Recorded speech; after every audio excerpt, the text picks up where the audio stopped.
How we doing, jerk-offs? Happy Monday to you, or whatever day it is, listening wherever you are. I'm back. Sorry, we're a little bit late with the episode. I've had a very busy weekend. I was up in a little English town in the north called Bacup. It's spelled B-A-C-U-P, but definitely pronounced Bacup because I asked every single person backstage before I went on so I didn't fuck it up in front of the theatre-going audience of Bacup. That's right. I was in the I think it was the Royal Court Theatre of Bacup, and it was a lovely comedy night. It was a great show. They were very nice to me. I enjoyed it, but it definitely did have one of the greatest things I've ever seen as a comedian on a stage. This is in a theatre, 450 seats, proper smoke machines, lighting, spotlights, all the magic. And in the front row, people were cracking tinnies. That's right. They were just opening up a couple of cans, a beer, pre-mixed gin and tonic, all the good stuff. They were drinking them right in the front row of a theater, and that was honestly the craziest shit I have ever seen in my life. I do not think that would be allowed in Australia. I don't know why, but I'm sure there'd just be something about an aluminium can in what is like a centuries-old theater that would confuse people. But in Bacup, nobody gave a shit at all. They were like, this is great. I'm drinking my tinnies and watching this strange Australian man. And that's the cool thing about doing those like random gigs outside of like a comedy club. Like, you know, a comedy club is pretty much the same wherever you go in the world, except in the UK, they seem to not do wings. In the US, wings are everywhere. You can always get a wing if you want a wing. In the UK, seems to be a lot of like pizza. That seems to be the comedy club meal of choice. And in the smaller ones, just like these weird, like just like fries, but like they're definitely not made of potato. I don't know what they're made of, but they are some weird fry material. They're like grown into the chip. Like nobody's cutting them into different shapes. They just came out like that. And then they are heated up and given to the comedy going audience. But yeah, in Bacup, you get to see people in the front row with bags full of cans. They assured me they bought them from the bar at the theater, but I don't know. I think they were sneaking it in there, which is always a pretty sweet move if you ask me. But yeah, that was my weekend. I went away. I took my girlfriend with me. We hired a car and drove in the UK, which is a terrifying experience because I didn't know this until I came here. Australian roads are like really signposted. Like there's like all this information given to you on the side of the road. In the UK, you just kind of got to know what's going on. Like it's a need to know basis. Like they don't tell you anything unless you need to slow down because there's an accident in front of you or like there's a big sign saying this is a corner. Whereas Australia's like, hey man, you got a corner coming up in like 50 meters. Get excited. By the way, this is the speed we recommend turning this corner at. That's the thing. But in the UK, it's just like, nope, you'll figure it out, mate. Good luck. And yeah, it was like just this beautiful raining Saturday and a lot of driving. And I did this thing where like I booked a car online for like £20, which is obviously just nothing. Like that's just like such a small amount of money. And I was like very excited by that. I'm like, are you kidding me? I can rent a car for that? And I've been taking these 80-pound trains this whole time. That's insane. But then you get to the car place and they're like, oh, by the way, this thing isn't insured. You can only drive 7 miles. And if you drive more than 7 miles, you got this fee. So by the end of it, I walked away somehow with comprehensive insurance and the ability to drive as far and wide as I want in a country that is as big as a stamp. But here you go. So basically the whole drive up, I was just trying to like drive badly and cut people off in the hope that in a road rage incident, someone would just fuck my car up and I could then take it back to the rent-a-car place being like, hey guys, comprehensive insurance, don't know what happened. Couldn't tell you why that guy went in my back windshield with the golf club. Got no idea what that was. But the other thing that I really enjoyed, usually with a rent-a-car, you have to bring it in maximum petrol, right? They like do like some measurement. And if there's like any extra petrol, they charge you like 17 pounds a litre. But this one, it's like, hey, bring it back as empty as you want. So it was on the light when we got to the drop-off place, but I did a couple of happy laps of that just to really make sure that the petrol was as low as possible. So I got my absolute money's worth after getting creamed with all those extra fees for the insurance and stuff. But anyway, that was cool. Stayed at a non-air B&B, a ground B&B. That was weird. I got to say, like, you go to Airbnbs and you're like, oh man, the people who run these like can be kind of creepy or whatever. But even though this place was lovely, the guy who ran it was absolutely terrifying. He was just this strange old Englishman who was like telling us how he used to live in London and now he just enjoys the freedom of the mountains. And I'm like, oh, there's definitely some bodies buried up there, like for sure. Just no doubt at all. And just everything, every kind of decoration was just the kind of stuff that your nan kept for some reason. You know how your nan would always have a cabinet that was glass? Well, it's not just one. She had like 6 or 7 in the corner of every room that she occupied in her house. And they just had these weird porcelain figures and like kind of brassy, gold, shiny things. That was everything in this B&B. And it was great, I got to say. Like the Airbnb is like, no, we're trying to be cool. It's just chill here, you know, have a coffee. This included breakfast. They had robes and it was so strange. Highly recommend checking out Buxton if you can. It's in the Peak District, Buxton, where the water comes from. If you've been through the UK, you know Buxton Water is like one of the brands, and it was nice to finally go to where water originated for the very first time. All right, I wanted to get that out of the way. Now I want to get into this episode because it is going to be fun. I'm excited to talk to this man. Eshaan Akbar is an English comedian, born, raised London, but his mum is from Bangladesh and his dad is from Pakistan. And he goes on Twitter by the name Michael Packentire. So I'm right into that. I want to hear everything he's got to say. Really funny comedian, got heaps going on at the moment.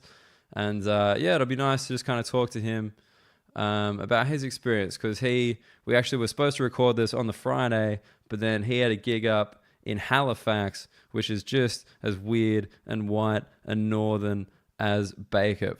I've done a gig there as well. That's right. I've been to every tiny English town. Anyway, I want you guys to get around this episode. Excited to chat to Eshaan. One last thing before we get into that. If you don't get around me on social media, you won't know. I've got a special coming out on the 8th of January for the video and the 11th of January for the audio. It's my debut special. It was recorded in Sydney just before I moved to London. It's an hour of me doing comedy, and it'd be really cool if anyone would pre-order it. That stuff makes a huge difference when you are a comedian at my level. You know, when people kind of see that you're making sales and stuff like that, it really does make a difference. It was really cool to shoot this thing. I shot it in a music venue, a venue that I went to heaps going out as like a teenager or whatever. And it was really cool to record it there. And the things, I'm excited to see what people think about it, because it was my first one. So obviously I can never look at it ever again. I think that's the way everybody is with stuff they release. But it was a great show, and it was directed really well by my mate, Dave May. Quick shout out to him, and it looks great. So I'd love you guys to check it out. So pre-order it. There should be a trailer coming out soon, but at Dan Muggleton on Instagram and Twitter, and you can find all the details there, or you can go to my Facebook, Daniel Muggleton Comedy. All right, let's get into this chat. Eshaan Akbar coming up.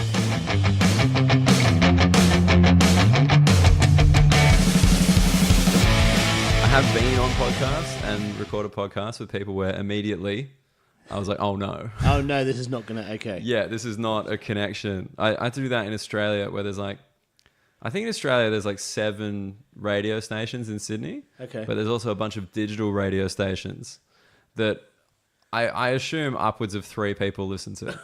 Right. They're like some kind of community. They've not replaced the analog stuff? No.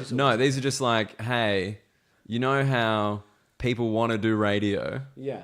Then we'll just let them. It's just like, what about the listening aspect? Don't worry about it. So I get the impression there's not a lot of enabling out in Australia. You're enabling open micers. There are people enabling people who want to do radio. We're an enabling group. A very enabling country. We're chilled out. We're just like, have a go. Have if a go. If it doesn't suit you, don't worry about it. Unless you're an immigrant, then don't bother trying. No, have a go, and be really, really, really, really good. If you're not going to make the cricket team. You're not going to make the cricket team. You have to be exceptionally good. That was we had our first Muslim cricketer. That's recent. That's 3 years now. No, it was Khawaja. Yeah, 3 years. I know Khawaja. But I don't know. There was another guy who was like a refugee who I don't know if he played a test. He definitely was like playing state cricket and stuff. I just can't remember his name. It was a spinner, and it was just after we had Shane Warne go. Yeah. And then we had like two other dudes who were just a bit rubbish. Yeah. And we're really looking for a spinner. Yeah. And then there was just like this thing in the media where like, look, we've got this refugee. He can really fucking spin it. So, he can really spin a ball. I think we should expedite the process. Get him on the team. Yes. Yeah, you remember this, right? story. Yeah. He got fast-tracked into the team. Yeah. I do remember this. Fast-tracked into the country and then the team. Into the team. This is fucking amazing. Isn't that great? I just got this image of this like Australian boat going up to a refugee boat and they're just plucking him out. Saving him. Like a skill tester. It's like, not you. That guy with the fucking wrong. They did it by getting him to spin a stone on the water.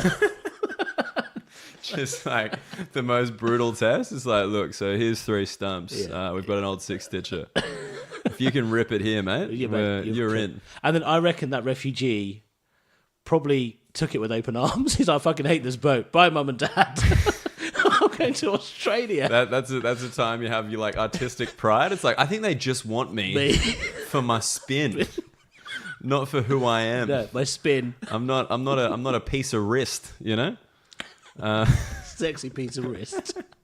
But I think that's Australia in a nutshell. It's like, it's if you were good enough at sport, come in, baby. Come in, dude. Yeah. I don't know what the English equivalent is. I don't know. What do you have to be able to do here for you to come on? We like the Saffers playing cricket. Yeah, that's true. There's loads of Saffers that play cricket. But they also like white South Africans. Like, it's just these guys get it. Yeah. They understand. The white South Africans get it. They're going to get the subtext of this whole situation. We've had the rugby teams had a few interesting names you'd normally associate with like what's his Pacific name? Islanders.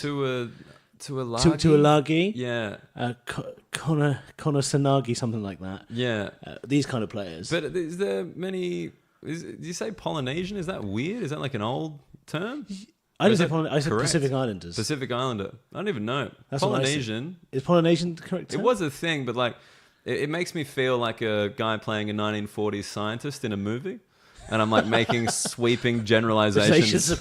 Yeah, I'm just Polynesians, like, Orientals. Yeah, just like the population of Polynesia. They're well known for their ability to ruck. Very good ruckers. Yeah, so I just like, maybe that's wrong. When I said it, I was like, oh, that's gross. And I'm like, maybe. Oh, well. But yeah, we because there's a big population in Australia, obviously, just because of proximity. But I didn't figure. I didn't figure. But England, like everyone's here. Everyone's here. That Too is many. True. Too many, if you ask me. I want to make my position clear early on the podcast. We're here now. We're done. Yeah, it was just like I'm here. My mates are here. Yeah, the rest done. of yous. I'm sick of queuing. I was actually thinking about this just the other day that. Because especially in London, you meet people from so many different countries, right? Yeah, and you talk to them and you ask them to tell me about their country they come from. Yeah, and they speak in such glowing terms for so long. After a while, I'm just like, well, why don't you just go back? Like, oh, the weather's great, the people are great, the food. Okay, if you like it so much, what are you doing here, mate? Oh, dude, that's actually, that's I don't know if that's the same here. But in Australia, it's like a racism thing. Is if you don't love it, leave. That's our motto. But the thing is, not all Aussies love Australia. But if you're white and that's fine. That's fine. That's what. That's how it works. Of course, yeah. Like, this is like, it's not like to me. Yeah. They're like, hey, Daniel Whitleton. Yeah. If you don't love Sydney, then you have to leave. You just have to go back. Because the reason is they don't actually know where they'd send you. Dude, that's the thing. It's a reference point, right? No, it'd be nuts. Like, just like go back to where you came from. Like, you're like, what? Like a tax bracket, like you, just the middle class, like a hipster suburb somewhere else. Like, where do you want to go? Just like, look, he needs to be within walking distance of a 24-hour donut shop.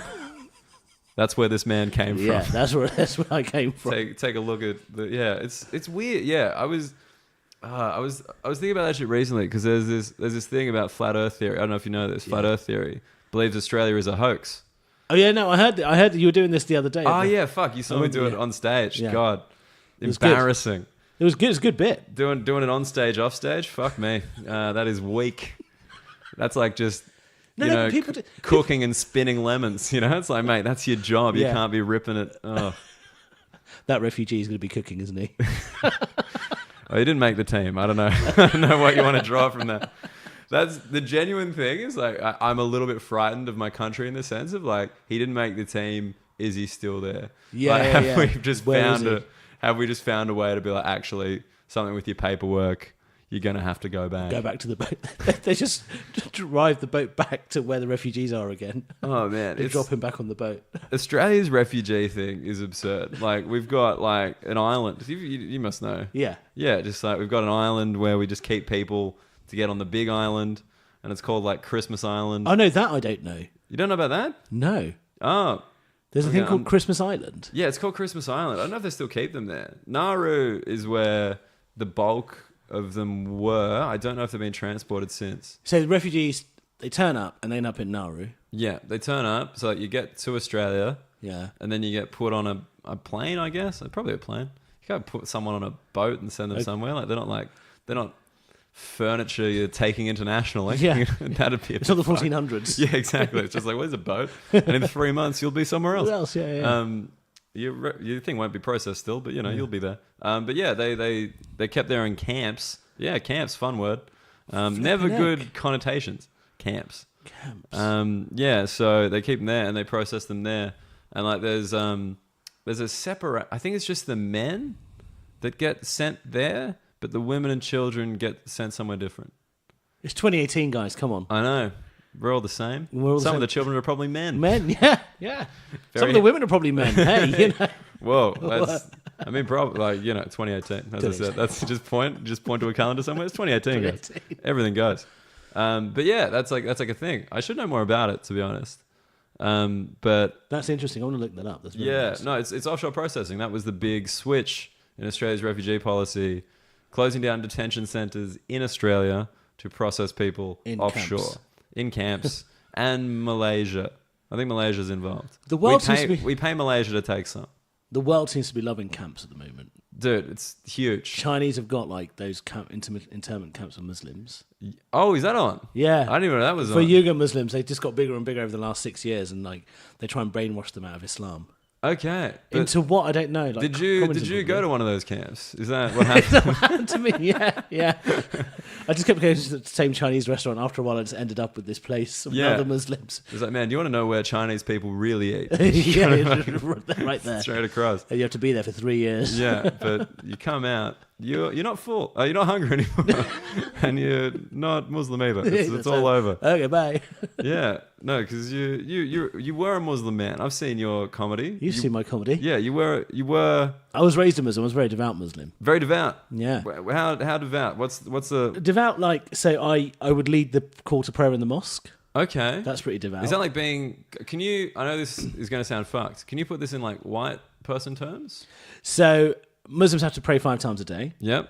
And to signify the beginning of the prayer, an imam or a selected person has to go to the minaret of the mosque, the top part of the mosque, and do the call to prayer. So it's the equivalent of the bells ringing in church. So kind of like an altar boy type. Kind of, but you have to have like a specific. I need like a qualification. Like it's not just like a younger person within the church. Yeah. So you have to. Okay. Well, I say qualification, but you've got to do an audition. An audition? An audition in front of 3 imams. Really? Yeah. So 3 imams, they listen to your recitation of the call to prayer. Right. And they also make a judgment on your behaviour and generic kind of Muslimness in the mosque and how good a Muslim you are. Sure, yep, good. And then they say, you're the guy. You could go there and... You telling me it's a meritocracy? Yeah, well, it kind of is. Inside religion is like, man, did you hear that guy's recitation? Man, that was unbelievable. That recitation was on point. That's so people cool. voting in on the phone. Yeah, altar boy, it's just... Next! Eshaan Akbar! Can you imagine? someone going on Britain's Got Talent. It's like, what's your talent, man? Man, my recitation. My call to prayer. Like, you've heard calls to prayer, but you haven't heard this. Yeah, this. And what can they do? They can't be racist. They have to listen to the whole thing. Yeah, they can't be like... Can you imagine? It's just like, it's not for me. It's not for me. It's like, what are you saying? I didn't really understand it. It's just like, dude, you understood the guy with the fucking tape on his face. But you don't understand Islam. Like, this is where you're drawing your line. Oh my God. That's really funny. Oh, man. Yeah. That'd be awesome. So I was really devout, and I used to pray 5 times a day, and I used to fast, really properly and all this stuff. Yeah, and then was it a slow decline, or was it a moment? It was a slow decline because when you're raised in a faith, a lot of people you inherit the faith of your parents, and although my parents weren't massively devout, they would identify as Muslims and would do their best to observe everything to be a Muslim. But my mum went to a Roman Catholic school in Bangladesh. In Bangladesh, right? What's the kind of racial? The religious breakdown in Bangladesh? Is it Bangladesh is 96% Muslim. Okay. But it is the only Muslim majority country in the world which has a secular constitution. Ah, that's interesting. Yeah. So 96%. Is that because it was a recent kind of constitution, like recently adopted? Yeah, or? so 1971 is when Bangladesh gained independence from what was then Pakistan. Because this is the thing, I was doing my little research today because you said your mum is from Bangladesh, your dad's from Pakistan. Yeah. Correct. So I did my little look up. Man, I got told none of that. Yeah. At school, people didn't. Yeah, of course you didn't. Like I like to pride myself as like a white guy who knows like a little bit more than like the average white dude. Yeah. Nothing on this. I had zero. Yeah, Sri Lanka, I'm there. I'm on it. Oh yeah, everyone knows about the Tamil Tigers and some of these. Yeah. Yeah, because Australia got a lot of Tamil refugees. That was part of our thing. But yeah, I didn't even know like the kind of initial thing where like it was the British India and then that split to Pakistan with East Pakistan, West Pakistan, and then India, and then Bangladesh being like, well, we want a bit. Stop taking over our shit. I mean, the thing is, the independence of Bangladesh remains it's one of the worst tragedies that have happened in recent human history. Over 3 million Bangladeshis were killed. Wow. In that war. Yeah. And the only reason that the war stopped was a British journalist by the name of Anthony Mascarenhas was in Bangladesh, or East Pakistan as it was then, and he came back to England and wrote an article in the Times saying there's a massacre going on in East Pakistan that you need to read about. Right. And suddenly the international community, as was then, were like, fuck. And they were just, What's this one guy. Like no one... Had he not written this article, Lord knows what might have happened. But it was brutal. It was a very brutal genocide. Right. That people don't really talk about. And it was a weird one as well because so when, as you rightly said, it was British India, and when in 1947 when the British left, it was Pakistan and East Pakistan. Yeah. And the leaders of Pakistan, before it became Pakistan, so in that region, as it was then, all came. 7 of the 9 leaders came from the region that is now known as Bangladesh. Right. So when Pakistan and East Pakistan were there, what Pakistan did is they stopped any East Pakistanis from having government jobs or speaking Bengali. Right. Was Pakistan the bigger population? Like, was it? I don't know if it was the bigger population because Bangladesh is more populous. East Pakistan is more populous. Yeah. But Pakistan that's the country that gained independence. Right. And then this was another kind of territory of Pakistan. Gotcha. So it's Pakistan and East Pakistan. Yeah. No one ever called it West Pakistan. It was just Pakistan. Yeah, sure. And the father of Pakistan, Muhammad Ali Jinnah, who, by the way, was an atheist educated at Cambridge and Harrow. What? The most upper class British person ever? Yep, and could barely speak a word of Urdu anyway. But why? How do you get that gig? Like Power. This isn't like comedy writing for the BBC. No. Well, this is it. Like all the rich brown people knew each other back then, right? So Gandhi was a rich brown guy, Nehru was a rich brown guy, Jinnah was a rich brown guy. Yeah. And they all equally disliked black people. So that's how you start a group. I mean, that That made me a little sad. But people having a run at Gandhi now. Yeah. Being like, man, that guy's a dick. It's like, why? He doesn't like black people. And I'm like, yeah, but he did some other shit. Yeah. This is weird, though. It's interesting, isn't it, that we expect all people throughout history to have absolutely no flaws. Yeah, but... Now, racism isn't great. Of course it isn't. Yeah. But he did something for India. Yeah, he did more for brown people than he did against black people. Well, you know right, what I'm this saying? is it. It's a bit like how Bill Cosby did more for black people than... Is that the equivalent? I feel like if this was Twitter, I'd already be getting in trouble. It's just like, fucking white dude, man, he doesn't get it. And I'm like, no, I found that weird with Gandhi because it's just like, man, you can't like Gandhi anymore. Like, why? Because he's a racist. And I'm like, but independence of a billion people. Okay, all right. But the thing is, like, Malcolm X hit his wife.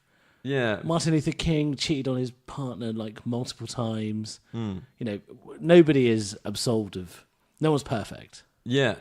I mean, people will say, okay, except racism... for Bono. Bono is king and Morrissey. Nothing can make anything stick on Bono. Weren't you just, during the Me Too thing, just being like, surely something. Like, just something must come up against this man. Like, what does he know about the media that they just won't go him ever? He got his album on every iPhone. Yeah, without our permission. Exactly. This guy clearly has a consent issue. That's good. Thank you. I don't know. I do think about like the history thing. I'm just like, well, I mean, different times, different contexts, all that stuff. Yeah. And like, yeah, but if you're a highly educated person from the upper classes in like what, the 30s, yeah, probably not going to like black people. Yeah, you're just not going to. It's just yeah. It doesn't make it right, but that's just the reality of it. Yeah. It's just like, like someone, I think maybe like Daniel Tosh had a great joke about it, where it's just like the founding fathers being like, all men are created equal. And they just like look around at a bunch of white dudes at the table like, we know what we mean. That's good. That's funny. It's just like, yeah, it's just like some black dudes there to like ready to carry the scroll to someone, Yeah. That's just what it was. What it was. Yeah. Doesn't make it right, but it was what it was. No.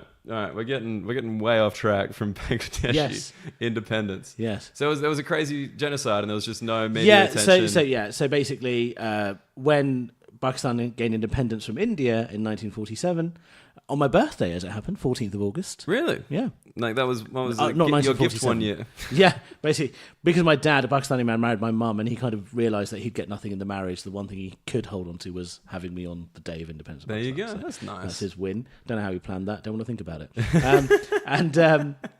So Jinnah gained independence, and he basically precluded anybody from the East Pakistan region from having any kind of influence in how Pakistan was run. And where the flashpoint was that in East Pakistan, where the overwhelming majority of people were Bengali speakers, a language that's based on Sanskrit, versus in Pakistan where everyone is an Urdu speaker, a language based on Arabic. 4 students outside the University of Dhaka were shot down by the Pakistani army because they said, well, we want to speak Bengali. Right. So they wanted to... Were they Bangladesh? They were East Pakistanis who wanted to speak Bengali as the main language. But they were studying in East Pakistan. Sure. And they were just like, well, no, we're not having that. They were shot dead, 4 students dead, and lo and behold, then kind of everything just... Kicked off at that point. And the Pakistanis had and still to this day have one of the most powerful armies in the world. Right. And it was no match really for the large swathes of Bangladeshis or East Pakistanis that they were attacking. But a lot of Bangladesh is kind of basically it's underwater. There's 7 rivers there. Right.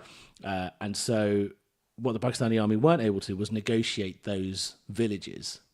So it was just like a knowing the terrain. Yeah, they didn't know the terrain very well. So kind of like a Vietnam America thing. Yeah, kind of a Vietnam America thing, basically. And so... Sorry, I know I'm like kind of simplifying it to like Western shit, but just to like give it context. It gives a good reference point. No, you're absolutely right. To people like me who don't know shit about brown history. Yeah. You know, it's just not... It is, that's a good reference point. I get it. That's fine. And so the Pakistanis had a lot of backing from America. Right. Of course. Why not? America picks a side. America picks a side.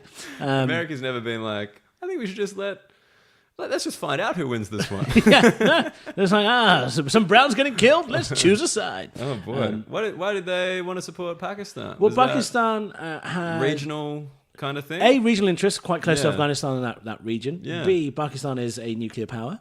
Of course. And so having America on your side is useful for both parties. Yeah.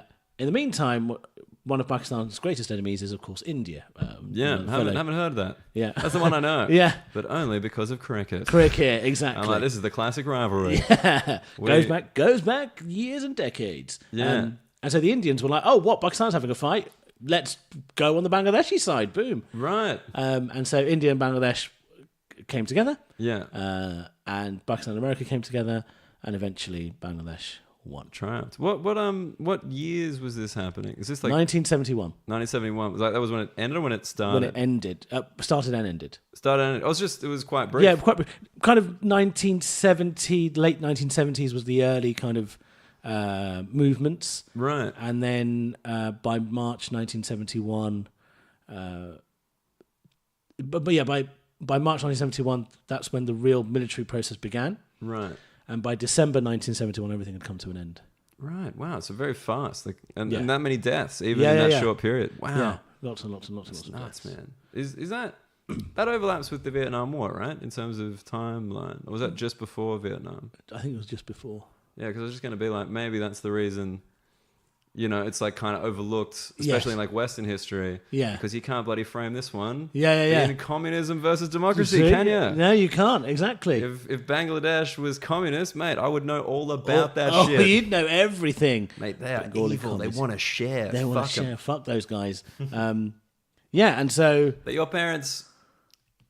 one from either side. One from either side. So I got a lot of Sri Lankan friends who's one parent Sinhalese, one parent Tamil.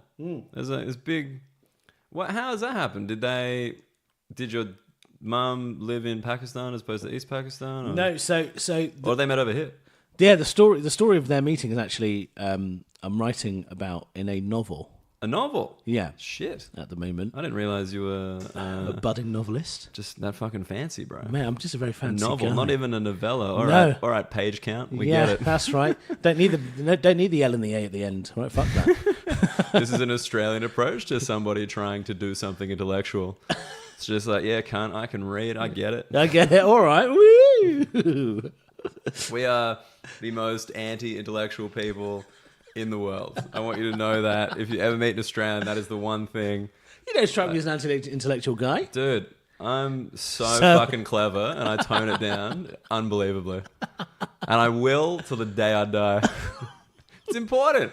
Yeah. It's an important, because we're like, I think it's because of the convict thing. So like being intelligent is like close enough to snitching, you know? Yeah. So you fucking know something? Nah, man, not me. No. Me, nah. So you keep it down. Actually, this is like one of my favorite. This is. Do you think the Earth is flat or round? What's Earth? what are you talking about, mate? All I know is that beaches are sick.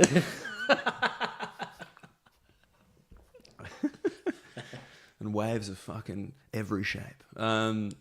No, I love your accent. Thank you. I can do my regular one, or I can fang it if you want to. Can I just full disclosure? Sure.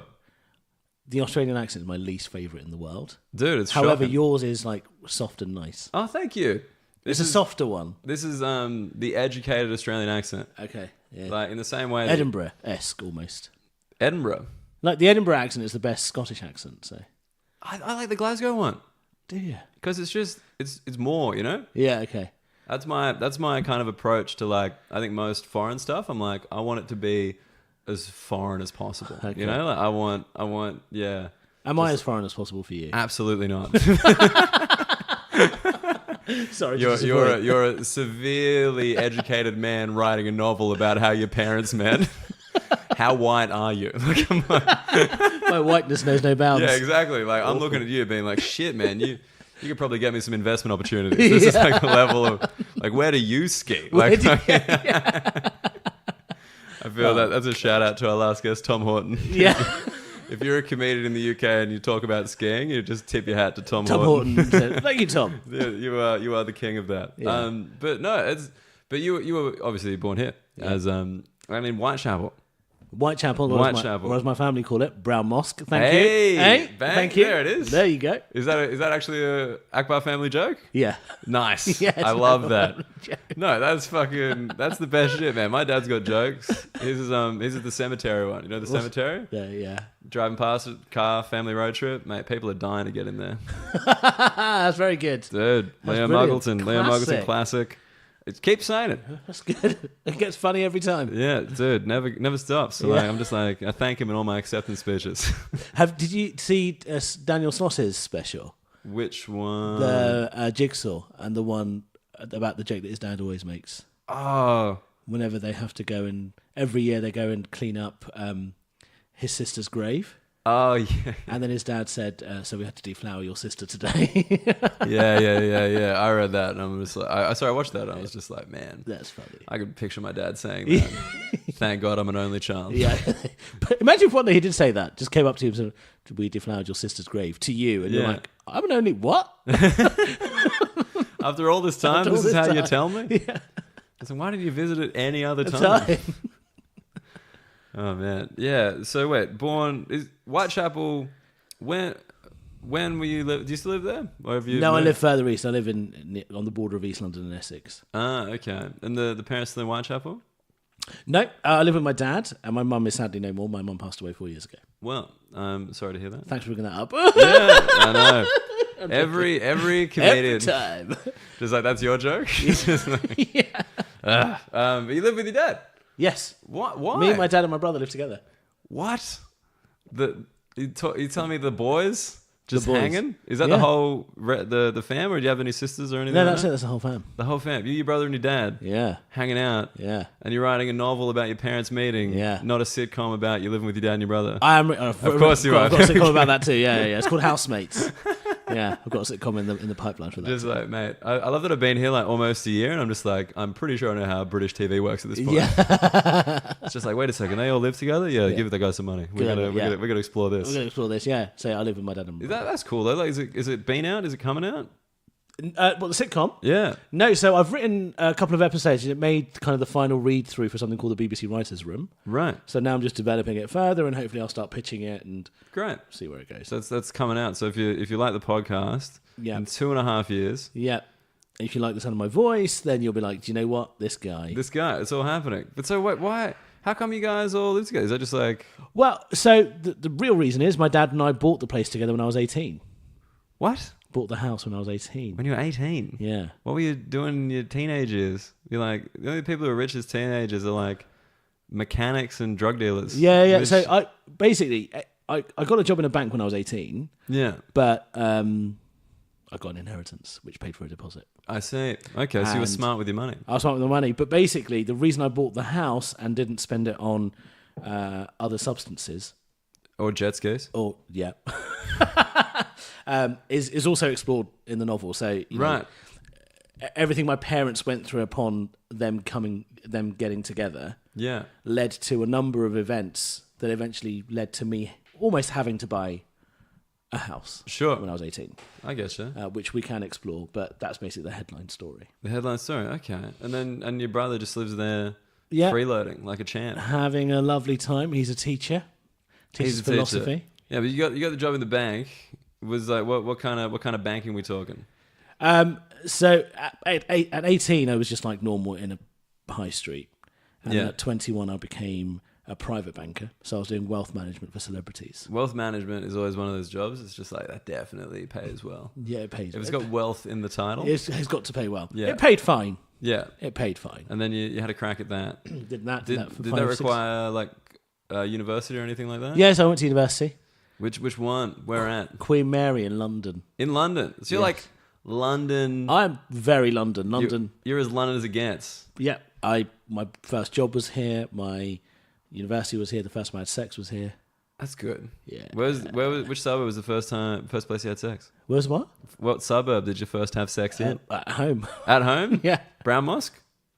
No. In Chadwell Heath in Essex. Wait. The first time you had sex was in a house you owned? Yes. That is absurd. When you put it like that, it sounds fucking mad. Yeah, it's just like, look, I bought a house because I knew I was going to need to fuck. And luckily, I locked that down. Lock that shit down, baby. It's just like, Dad, we're gonna buy a house together because I need to shag. That's hilarious. I can't even picture that. You can't even process it, can you? Just like, whose house is this? Mine. By the way, do you know how to open condoms? I'm not really practiced. But I can open this mortgage document and explain everything that's happening with that. Dude, stamp duty all over it. All over it, baby. Oh, man. That's very funny. That's very funny. I don't know if that's London. I don't know if that counts as being very London. I assume like most London people have sex for the first time like in a park. Yeah. Or like on the night bus. On the night bus, yeah. Just, oh man. I've never been on the night bus. You've never been? No. What? Never ever been on the We night drove here. That was one thing that that is a first, I think, for this podcast. Someone's drove Really? to my house. What? Really? I mean, you're quite well situated. Yeah, I'm central boy. And Liverpool Street is only 15 minutes on the train for me. Yeah, I've been out Essex way, like kind of to hang out. Where do you know Garrett Millerick? Where he lives? Yeah. It is further. Yeah. Further, yeah. He seemed like proper. Yeah. You know what I mean? There's like a full size supermarket. I'm like, oh, this is way out. Yeah. This is like the local of the Express. This is this is a whole thing. There is a Tesco Extra near my house. That must be good. That must put the rent up. Massive baby, right? Yeah. That's what you need. But wait, so you grew up like Whitechapel. East London used to be considered quite rough. Yeah, it did. That's something I like when you play those older gigs. Yeah. You're like, I live in East London. They're like, oh, fuck. Is everything okay? You get a real sense, yeah. And I'm like, yeah, man, I live with people who exclusively work for startups. Yeah. Or own startups. Yeah. Like, it's Shoreditch. Shoreditch is like, it's the most gentrified place in England, surely. Yeah, I mean, this part of London, Shoreditch, Hackney, Dalston, you would not come here, ever. Really? Yeah, your parents, even my dad, who, has been in this country for many, many, many years. Yeah. When I tell him I'm going to Dalston, he'll be like, oh, but be careful. Still. I'm like, oh, what? Like, vegan sausages being thrown at me. What am I actually going to like be in the background of somebody's photo in front of graffiti? Yeah, exactly. Canary Wharf, that whole area. Yeah. I remember it as a kid, just used to be swamp. Just swampland. And then it's just gone up. Yeah, and Stratford was, I used to go to Stratford Centre before Westfield was there. It was all empty. It was all, the police lines everywhere. Yeah, and so this is like in your lifetime, just like where you lived has just gone... Completely just changed. Been pushed right up. Yeah. Wow. And in fact, at the time I was buying my house, a property had come up in Aldgate, which was a 3-bedroom property. And my mum said it's too dangerous. Aldgate. Let's not buy. Like the centre of all business. Yeah, let's not buy there. It's too dangerous. Not buy there. And I'll tell you something. I regret that decision. Yeah, like just for anyone who hasn't kind of been through London, Aldgate, what, like 10-minute walk to like the Gherkin? Yeah, to the city of London. The centre of all business. Yeah. Now, like all the law firms and shit. Like, I know plenty of people that work just there. Yeah. I think would be worth so much money. And it's bizarre. So Aldgate, Aldgate, Bishopsgate, Broadgate, these were the main gates that protected the city of London. That's where they got their names. And Aldgate got its name because that's where all the aldermen would be. Right. And the aldermen were kind of the poorest of the bishops and everybody else. And so that part was where you're more likely to see kind of older inns and pubs and things like that if you go to that part. And that's where Jack the Ripper famously... That's in Aldgate? Yeah. Wow. Yeah, that part of London. So it is within proximity to the city of London. Yeah. Like all the other gates. But it's only very recently that Aldgate has had that kind of city business renaissance. Yeah. It'd be like one of the CBD kind of... Yeah. I know like London's got like it is kind of a CBD in the middle, but like it's definitely one of the hubs, like with Canary Wharf as well. Yeah, couldn't see. Yeah, it used to be a swamp in your lifetime. In my lifetime. Fuck. Yeah. I thought this stuff like it happened. Yeah, no. Because it's those old dudes out in the villages that are like 60 and they're like, oh man, East London, I don't know. Yeah. You're like my age, like fucking you're just like East London, I don't know. Growing up, I used to get a lot of shit for being from East London. Like poor and destitute and Now, them not. They're falling over themselves, mate. But who owns the property? This guy. Go fuck yourself. Even further east. You wait. Yeah. 20 more years. I'm just waiting 20 more years. Oh, boy. Oh, yeah. It's coming up. It's coming. Oh, man. But yeah. Wait, so back to the driving thing. Have you always driven? Because you legally? Like, as in, like, yeah. Like, as in just, you've always had a car. Pretty much, yeah. Can you tell me one thing? Go. I need to know this. And I know I could Google it, but I did Google and I was still confused. Okay. What is the fucking speed limit on the motorway? 70 miles per hour. Why is there not a single sign? Because the sign is it's a circular sign with a black diagonal line on a white background. That means national speed limit. You guys have a national speed limit? Yeah. Get the fuck out of here. Yeah, you do. So the national speed limit is 70 on I thought that was just a drawing of a road. No. No, so we have pictures. Yeah, we have pictures that denote the national speed limit. Get the fuck out of here. It's like an icon. That's weird. It shows the number. You just write the number down. That'd be too simple, wouldn't it? Of course, I knew... This is the thing. I knew there must be something to indicate it. Like, I knew it just can't be like, no, everyone knows. Like, there must be some sign. Yeah. The UK's been doing emojis for fucking decades, mate. You guys invented it. Yeah. It's like, look, I know there's cars driving on this road. Let's go Roman numerals, hieroglyphics. Fucking do pictures. Oh, man. Yeah, because it was killing me. Like, because in Australia, like, there's like, if you are driving down a road, the speed limit sign is like every kilometer, Here, it's only when it's like, it only tells you the slow speed limit. Yeah. Then you start getting overtaken by everybody and you feel like a bitch and you're like, well, I better speed. But you're like, but I don't know how fast. So if you're on a motorway, it's 70. If you're on a dual carriageway, it's generally 50. Okay.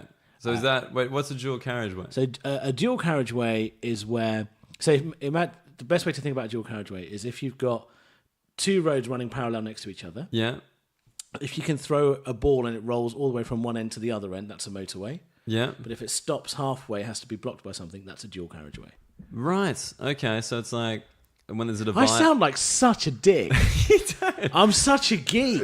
What's wrong with me? You're not a geek. You're a cool comedian guy. I'm a comedian, dude. Dude, I'm sorry. You are the only person I've ever met who fucked for the first time in a house that he owned.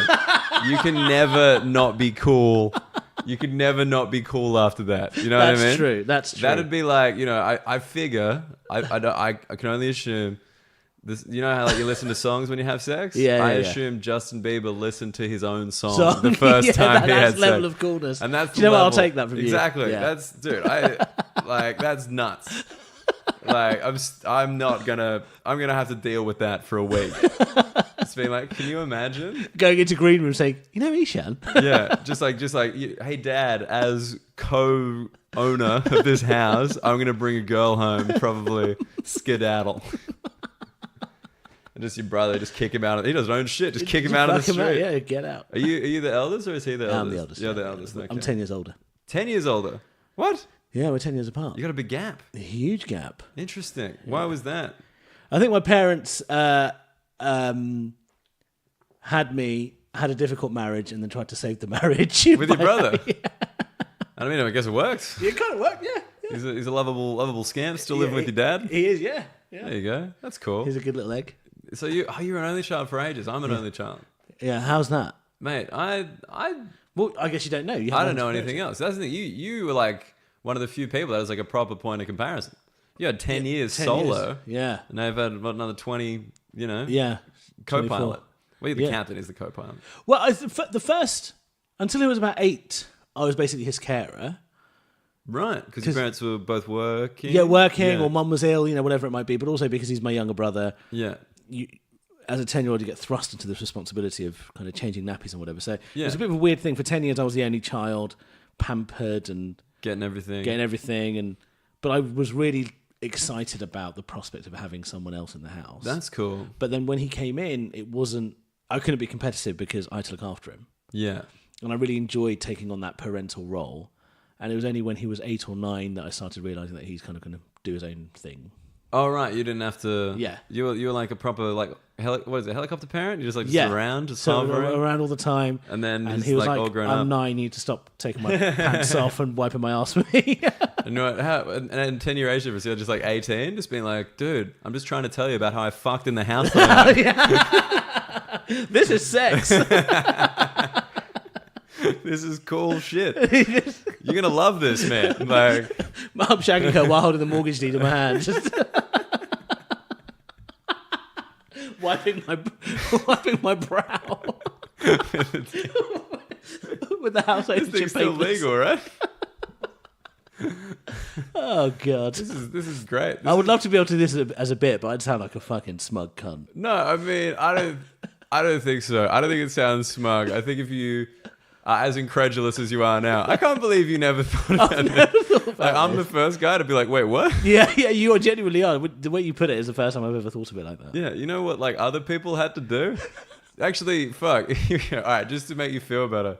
I don't know if I've ever said this anywhere. Here we go. It's all revelations today. No, this is the first blowjob I ever got. Yeah, was in a cinema in the front row. I love how much you're shuffling at the moment. Yeah, this is very uncomfortable. And the film was Brokeback Mountain. Have you never said this to anyone? I mean, one other person knew. But yeah, that's what you had to do back then. Wow. Front row too. That's bold. That's very close to the screen. Was it he or a she? A she. It was a she. Okay. A she. Right. Okay. Wow, that's bold. Yeah, it wasn't like, you know, as a pair of gay men exploring ourselves. Okay. Let's go watch a couple of gay men exploring ourselves. And sit on the front row and explore. That would have been. I mean, that actually makes a lot more sense. I can see why you went that way. I was like, no, it was just like a girl, and we just needed something to see at that time because we were good to go. Right. Were there many other people in the cinema? Like 20. Okay. Which in Australia is most of the population. No, it was. So no one stopped you? No, I mean, I'm pretty sure. You know the thing where you just, as an adult, you're like, I know what's happening here. Yeah. Go for it and have a good time. I think it was that. But then you probably didn't notice your shadows on the actual screen just going up and down. It's just like, man, that guy's doing finger puppets on the screen. That finger... Okay, that's disappeared. Yeah. I mean, it looks like a finger in terms of size, but it's not being treated like a finger. That's a good story. Yeah, I mean, not as good as fucking in the house you went for the first time. I like this is like, you know, a podcast where like we start talking about Bangladeshi genocide. Yeah, and now it's we're at this point. It's just like people are like, what's the podcast about? I'm like, I couldn't tell you. No idea. I don't know. We covered many topics. I don't know what the point is, but we learned. Everybody's come away knowing more than they knew before. What I've enjoyed is that there's been no introduction. Do you do that later?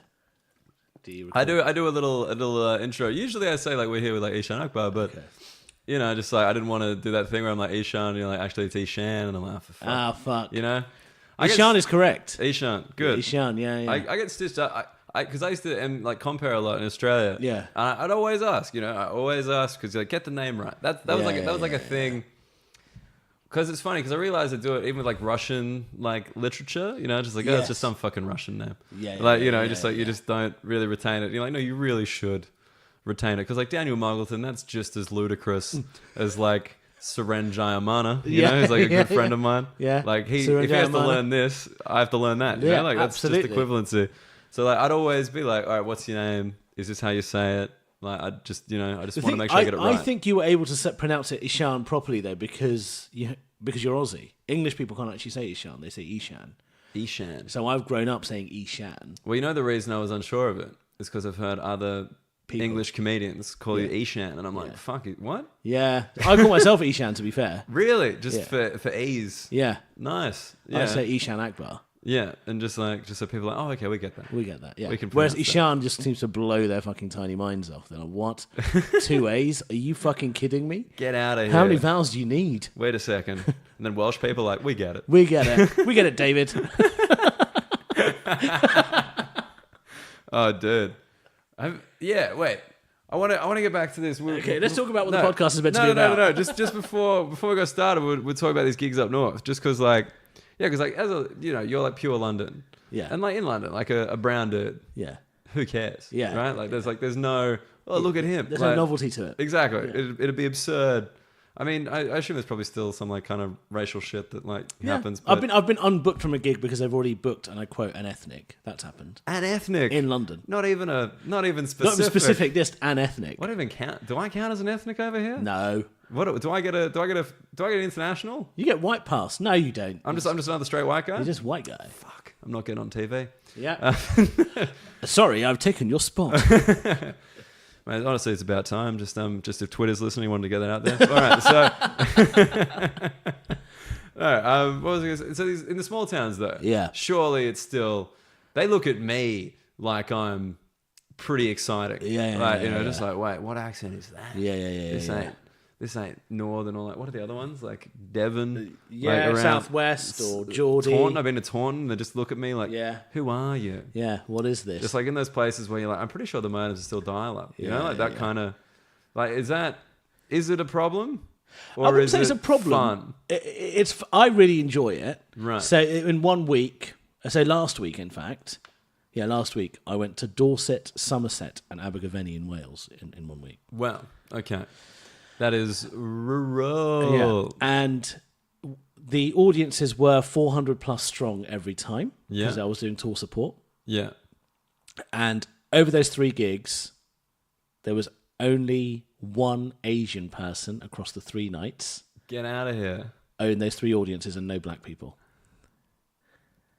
Was it a white guy you were supporting? Yeah. All right, I was going to be like, well, that'd be even more fucking confusing. Yeah. So it was a white guy I was supporting, a guy called Rory Bremner, who's an impressionist. Sure. I kind of get that, but nevertheless, so there was that. That's something I'm not always used to unless I go to. Are you like aware of it? Like I'm aware the of it. I'm as aware of it as I am in the most liberal part of London, which is Islington, and they never invite Asian or black people to the gigs. So I don't know what's going on there, but. But they're very liberal and right on, aren't you guys, in Islington? Anyway, go fuck yourselves. We're doing a shout out at Islington. Yeah, fuck those guys. Fuck you, Islington.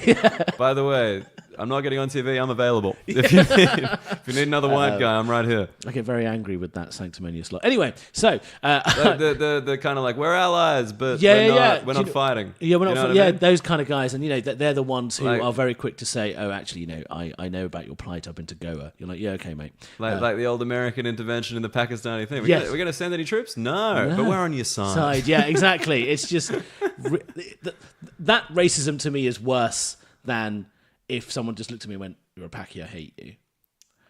In my opinion. I could not agree more. I'm like so on your side there. I know it doesn't matter whose side I'm on, but I'm so on your side. Yeah. So we can talk about that in another podcast that we do together. Yeah. But anyway, so... Called Alienating Everybody. Everybody! With Dan Muggleton and Eshaan Akbar. So that's... I like the frisson of kind of being there. Yeah. And knowing that I'm an unknown quantity. Sure. 2, you can see confused faces in the audience being like, I've never seen him at the Indian restaurant. Where has he come from? Because there's always one Indian restaurant nearby every theatre in these places. But one thing that blew my mind, not all Indian workforce. Oh, in Bangladeshi? No. They're all Bangladeshi? Not all Indian, not all Bangladeshi, not all Pakistani. I've seen white people work in the Indian restaurant. Really? Where? Dude, in Islington. Of course. Yeah, of course. We've already established this. But no, I've not seen that before. It's in just like no brown people, just like a white dude, just kind of being like, "Can I take your order?" I'm like, "No." Does he put on an accent? Unless you just bring me like chicken tikka masala, assuming I don't want you involved in this process. Right? The only way I'm going to accept that is if he puts on the accent. Yeah.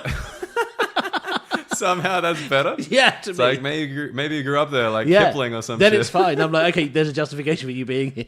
That is one of the strangest things I've ever seen. It was a documentary about West Indies cricket from like the 30s, right? And it was white dudes with like the rude boy accent because that's how they spoke. Yeah, and you're just like, what? There was this. Is this fine? At my uni, there was a German guy. So he was born to German parents. Yeah, but in the West Indies. Oh. And oh my god, he was this. He looked like Hitler's wet dream. But then he'd be like, "Yo man, Manadam do the economics ting. And you're like, what is happening? What is going Somebody fucked up. We need to... It was such a head fuck. We need to get in one of those, like, retraining camps. Yeah. Like, this ain't okay. But I think that's just it. It's that head fuckery. So when I go on stage, and I sound like I do... Yeah. They know that I exist, or people like me exist, but you can see that they're just like, I'm taking a bit of a while to understand what's happening here. Yeah. So I actually had to change my set to address the fact that... Is that in general, or just when you do these... When I do those gigs. Yeah, and I have to explain... I was wondering that. So basically, I my approach is basically take on a high-status role where I'm like, the reason I sound like this is because I'm educated and better than you. Yeah. And stuff like that, and it seems to work. And they're comfortable with that. That's interesting. Yeah. Because I figure, because like when I come over here with like any Australian stuff, it needs more context. Yeah. It's not necessarily like changing the joke. Yeah. But like you kind of give them the only one is like when it's like specific, I'll then make it broad. Yeah. Like if it's like a specific thing that Australians would find funny, and then I say it here, and they're like, we don't know what you're talking about. I do the broad thing that Australians would find like the most obvious thing. Yeah. Precisely. Same difference. Same thing. So I really enjoy that, and they've really taken to me. Like whenever I've gone outside of London, the only place that hasn't is King's Lynn, because King's Lynn is the worst place in England. Where is King's Lynn? The tip of Norfolk. Okay, right, and that's Norfolk's proper. Oh God. Norfolk for anyone who doesn't. That's like what, Six Fingers. White people inbreeding. Yeah. Like, awful place. But like money in parts. In parts. Yeah. But like also gumboots. Yeah, awful place. Yeah. But everywhere else in England, I've really fine. enjoyed. Yeah, it's been fine. But that's the thing. It's like, it's absurd, like, that they will look at me and assume that I will understand better than you. Yes, of course. Like, they're like, oh, you're an Australian. Well, of course. And I'm like, mate, I don't know what the fuck you're talking about. I don't get any of these references. We don't know about your serial killers. No. Your celebrities. Who is Alicia Dixon? Alicia Dixon, yeah. Who is she? I don't know. She She's never flown 22 hours, mate. I haven't seen her. I've never seen her. I don't have a TV license here. I don't know who you are.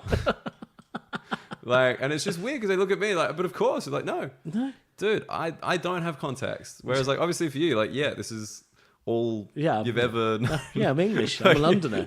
I'm as London as it comes. Yeah, exactly. Like, you're right up in the fucking middle. Yeah. It's just like, it's weird, isn't it? It's just like people are like, oh, but you look different though. But listen to how I sound. Yeah. Close your eyes if you need to, mate. Like, it's fucking. When I was in the bank, I was talking to a client and giving her lots of advice, blah blah blah blah blah. And then at the end, she said, "Oh, you've been incredibly helpful. Can I take your name?" So I gave her my name. I said Eshaan, and she goes, "Sorry, what?" And I said, "My name's Eshaan." Yeah. She said, "What?" She said, "What kind of name is that?" I said, "What do you mean, what kind of name?" She goes, "Oh, you don't sound like an Eshaan." I'm like, "Do you know what an Eshaan sounds like?" No. Goes, "I don't know what an Eshaan is." Yeah. Oh, man. That's so... Just like, you don't sound... But is it in face-to-face? No, over the phone. Over the phone. I was going to say, I was like, face-to-face. I'd just be like, surely at some point she's picked up on something. But it works the other way as well. I have talked about this on stage, which is like, people are trying to get so woke now. There was one guy who came into the office. I was the only guy sat there. Yeah. He obviously had come in for a meeting. He looked at me and went, "Sorry, are you by any chance Hugo?" I was like, "No!" Like, of course I'm not Hugo. Take a punt. That's so funny. Just like... He didn't want to offend. Someone coming up to me, "Excuse me, are you Jamal?" Yeah, dude. Yeah, sure. Of course, man. Oh, yeah. People, it's... I think it's like just the discomfort, you know? I mean, that's the funny thing. Like, I say brown here, and I worry a little bit. Yeah. Because, like, in Australia, right, if you say Asian, you mean... Far East Asian. Yeah, you mean like Chinese, Japanese, Korean. And we can differentiate because our country is located in Asia. Right. And to say Asian here would make me feel weird. Right, okay. Like, it just doesn't make sense in my head. Like, it's like, you know, slang, like, you don't really want to adopt slang from a place that you don't live. Yeah. It just like, you know, like I'd never call a cigarette a fag. Like, yeah, okay. Like you guys can, and that's fine. But to me, it sounds really weird. And wrong. Like I'm just like, I don't. You know what you're doing. Yeah. Like, you know, and oppressive. Yeah. Just like you'd never in Australia. Like there's never an English person being like, oh, can I get a bum a fag off you? And you're like, what? And just like, oh, it's just what we call it back home. You're like, shut the fuck up. You know what you're doing. You know what you're doing. Yeah. So just like in the same way, and I'm just like, yeah, it's funny, like, because people in Australia would just say Indian. Like that's probably more common, and it's like no, but that's probably worse though. Yeah, because that's like no, there's actually all these other brown people, man. I don't know if you know. Yeah, they're everywhere, and they're not Indian, and they definitely don't want to be called Indian. Yeah. Same way they don't want to be called a Kiwi. I honestly could care less. Yeah, like doesn't matter. Yeah. But yeah, just like driving up and doing those gigs, like I was in Bacup last night. Yeah, which is like the smallest, weirdest thing in the world, and like not even being northern is too far. Right. You know what I mean? Yeah. Like for that crowd, like they didn't like hate me or anything, but they were just like, what is this exotic bird doing? Yeah, what's going on? Like, it's just like for next show, we booked a flamingo. Like, you know, just it's going to stand there, you're going to stare at it, you're going to be like, well, that was new. That was different. Yeah. Yeah. But like, I just find it interesting in the humor because I'm kind of like, well, I get to talk about you guys, like as in British people. Yeah. And that's fun for me. Yeah. But you are British. Yeah. So I guess for you, it's like you're a white British person. Yeah. Like, is that where you kind of find the connection with like that kind of crowd where you just don't, you know what I mean? In Islington, in Shoreditch, I have a context with pretty much everybody who lives here. Yeah. Because they're all hipster pieces of shit. Yeah. Who like know, you know, by looking at me for 3 seconds that I've probably had sex with a barista, right? Like they know, like fine. They just get like the thing. But like when if I didn't have the country thing, I think I would be concerned. One of them. Oh. No. Yeah. Yeah, I'd be the Bacup people just staring there and be like, look at this fucking flamingo. But no, it just I find it interesting because I'm like, oh geez, what do I talk about? But like you got the car, you're going on the road, you're doing the thing. Yeah. I talk about. I mean, a lot of my set at the moment, a lot of it is to do with Islam. Right. A big part of what I talk about.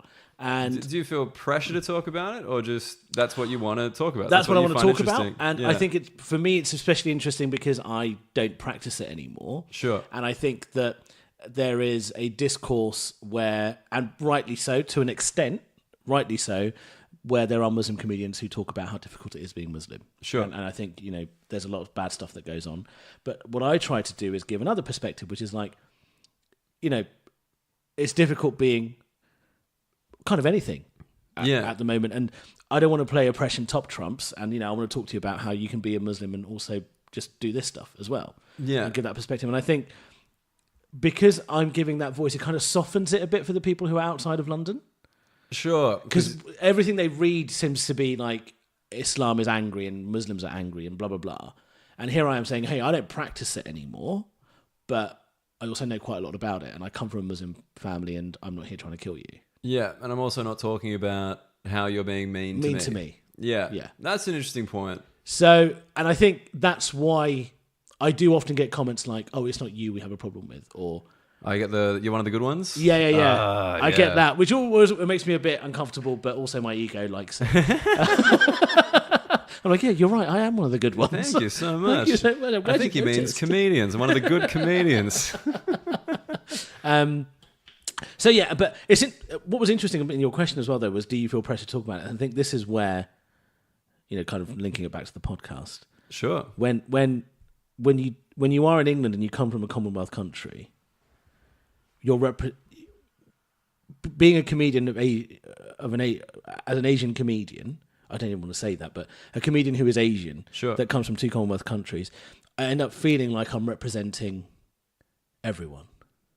Right. And I don't want that pressure because I'm an Englishman. As in representing the Asian... Representing the Asians or the Muslims or whatever I choose, whichever flag I'm carrying at a gig. But not the white... Not the white... British. Yeah. Okay. Gotcha. The British Asians, the Asian, the Pakistanis, and So, have you heard the term coconut? Yeah, of course. Yeah. So I get labelled with this a lot. Sure. Coconut, because people my viewpoints have been passed off as being white, have been criticised as being white. I don't know what that means. I mean, less likely to be shot by the police is right? your viewpoints. Yeah, and the thing is, safe. Because I was born, raised, educated here, and privately, by the way, my alignment is with a certain class of white British people that, in generic terms, probably were the oppressors. Privately educated white guys. Yeah. Probably were the oppressors.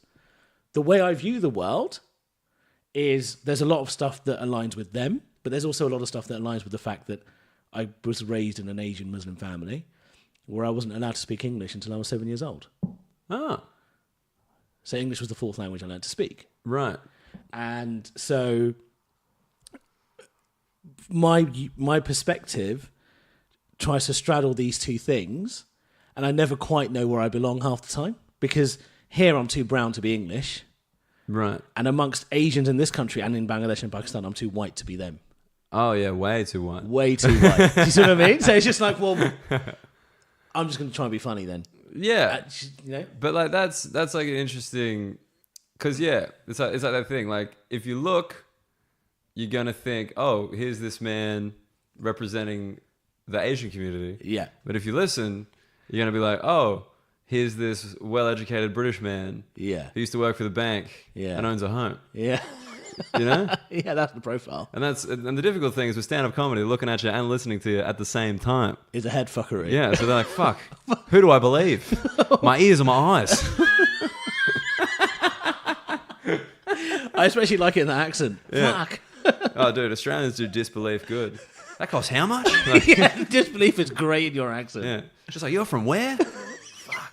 Yeah. Mate, you know, we can do accents too. You can do accents too. Yeah, just I love that I do it in like the same way as like you hear like a lot of Asian comedians who are like born in that country, have a pure like whatever that is accent. Yeah. And then like they do it as like, oh, it's my like parents' accent. Like this is not my accent. This is a a completely different accent. It's really funny. My mate Seren actually, who I brought up, I always tease him. I'm like, dude, when are you gonna start? This is Australia. If you want to get on TV, you got to start doing the accent. Yeah. And he's like, man, my mum speaks perfect English. What do you want to do? I know. This is the problem. My mum. She has no accent. My mum used to read the news for BBC World Service in Bangladesh. Holy shit. So she had like the BBC next on BBC World Service. Yeah. Like that kind of thing. So like if you could do your mum's accent, you could just have a job as a newsreader. Basically. Like you don't have to do comedy anymore. And my dad, like he has this... Some consonants are slightly harder to pronounce than the others, but he's basically got an English accent. But when he gets very angry, because he came to this country when he was 15 and grew up in the East End of London. Right. From the age of 15, right? So when he gets angry, he suddenly goes, oh, fucking hell. That's a fucking bullshit. It's such a head fuck. He's like, son, I told you not to. Oh, for fuck's sake, mate. What is happening? Because he's learnt those words with that emotion. Yes. So, yeah, that's so funny. He used to say to my mum, you did my bloody head in. What? It's just come out of nowhere. Like, what the fuck?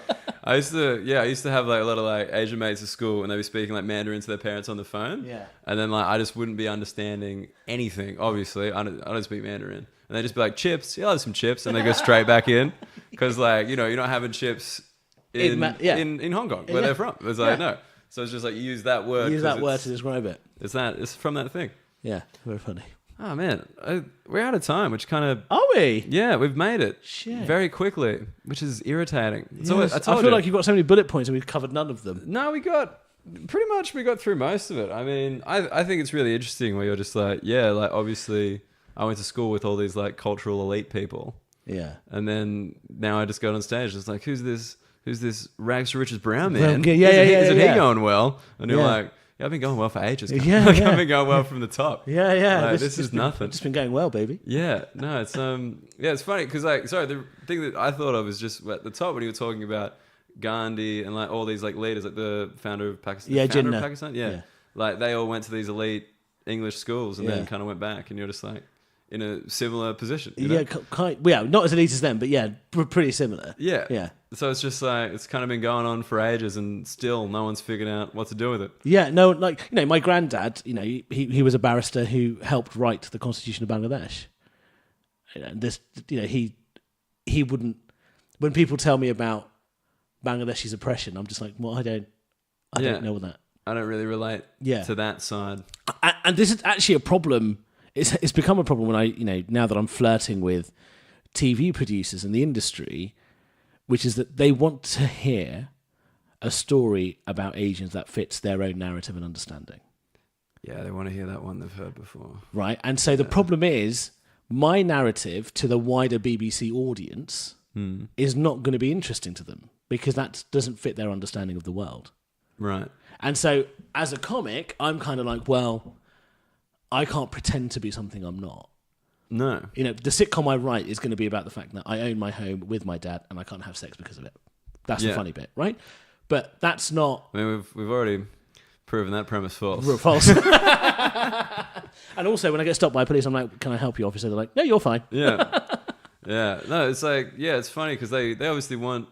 Because that's the thing. I think most people aren't very imaginative. Yeah. So they've they've seen Slumdog Millionaire. Yeah. And are like, sick.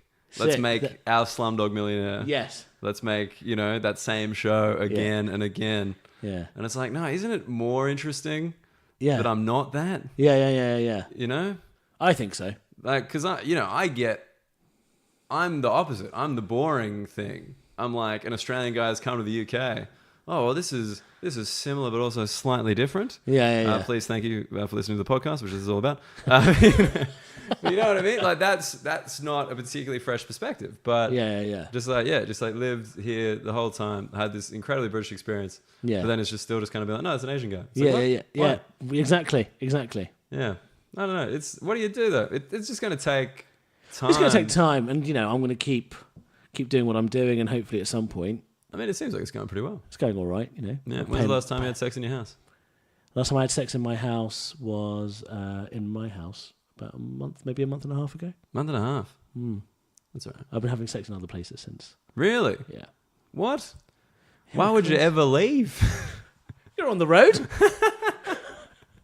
Going in those towns? I can't drag them from Abergavenny back to my house. It's just like, you're one of the good ones. You're like, your house or mine? Yeah. Mine's a 3-hour drive, yours is 20 minutes. But I just want you to know that I own mine. Have for a long time. Eshaan Akbar. Very successful comedian. I'm really not. Mate, it has been an absolute pleasure. Is there anything coming up? People want to see you.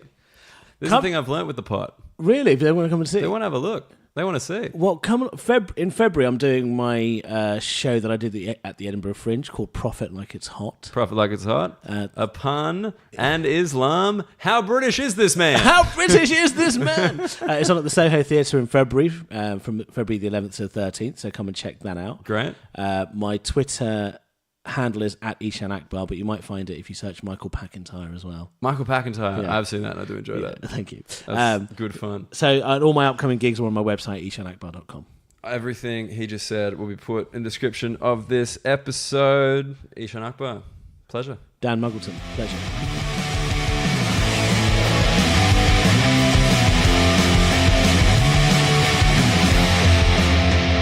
Oh man, what a great chat with Eshaan. And I get to say his name right because I'm Australian. How fun is that? An automatic non-fuck up of the name.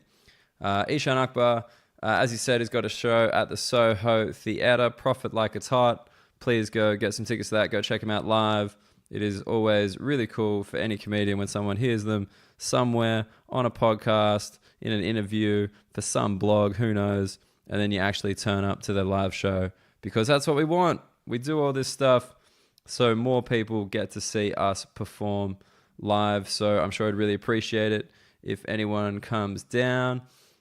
Just in case you're wondering where I am, I've just registered for the Leicester Comedy Festival and the Brighton Fringe.